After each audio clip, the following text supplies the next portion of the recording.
Baik, di video kali ini saya akan mengerjakan tugas mata kuliah Hukum Internasional dengan soal, yaitu membuat video mengenai cara perolehan darat dalam hukum internasional dan contohnya.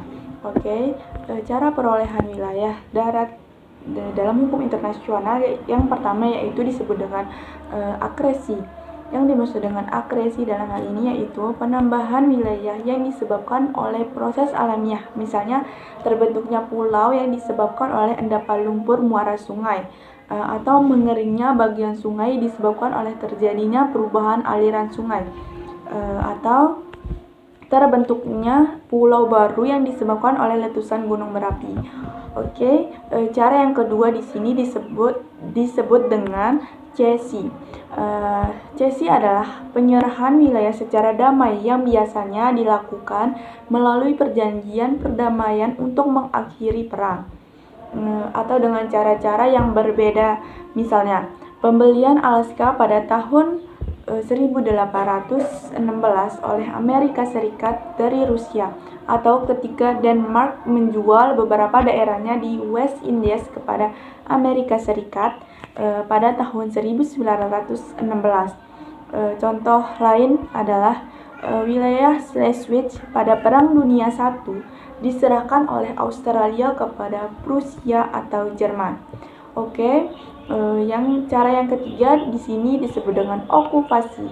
Yang dimaksud dengan okupasi yaitu penegakan kedaulatan atas wilayah yang tidak berada di bawah penguasaan negara manapun, baik wilayah yang baru ditemukan ataupun wilayah yang ditinggalkan oleh negara yang semula menguasainya.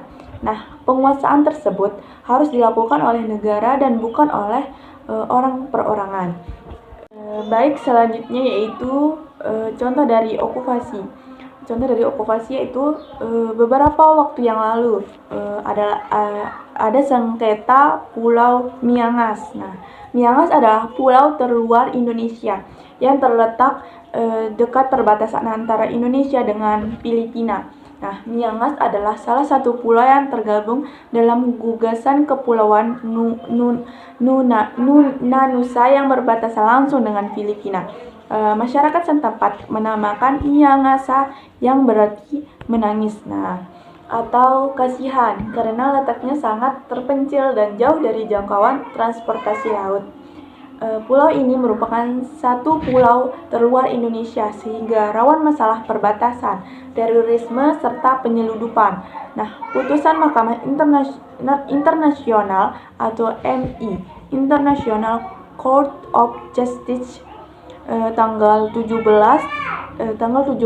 bulan Desember 2022 yang telah mengakhiri rangkaian persidangan sengketa kepemilikan dari Fesiva dan Filigitan antara Indonesia dan Malaysia, yang mengejutkan berbagai kalangan.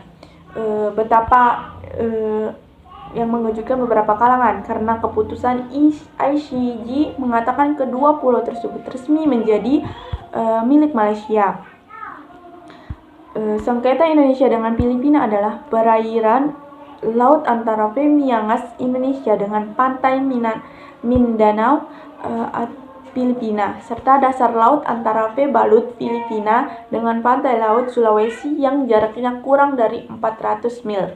Di samping itu, letak Miangas Indonesia di dekat perairan Filipina, di mana kepemilikan Miangas oleh Indonesia berdasarkan keputusan peradilan arbitrage di Den Haag tahun 1928 terminkan kedaulatan atau penguasaan terhadap suatu wilayah dengan cara-cara damai dalam waktu tertentu dengan tanpa adanya keberatan dari negara-negara lain. Wilayah yang dimaksud sebelumnya adalah milik negara lain, karenanya jangka waktunya lebih lama. Contoh dari cara yang keempat ini yaitu The Island of Falmouth Case dan The Eastern Greenland Case. Oke.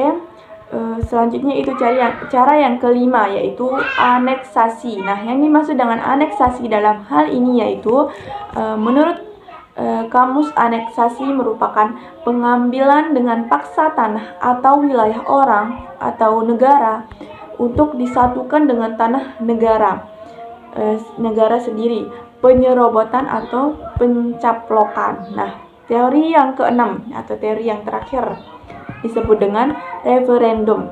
Nah, yang dimaksud dengan referendum dalam hal ini yaitu pemungutan suara untuk mengambil suatu keputusan atau politik. Pada sebuah referendum, biasanya orang-orang memiliki hak pilih diminta pendapatnya. Nah, hasil referendum biasanya dianggap mengikat, ada juga yang tidak mengikat.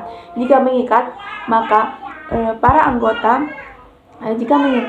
para anggota kaum eksekutif wajib menjalankan hasil jajak pendapat tersebut.